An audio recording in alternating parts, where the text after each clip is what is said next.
Let me show you how to create text effect in Adobe Illustrator.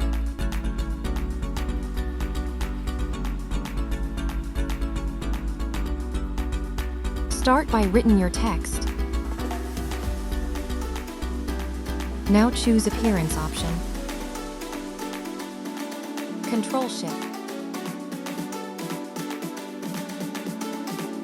This is the font I am using. Add a new stroke. Choose the green color. Change the stroke size to around 5 point. Go to Effect, choose Path, Offset Path. Follow these settings.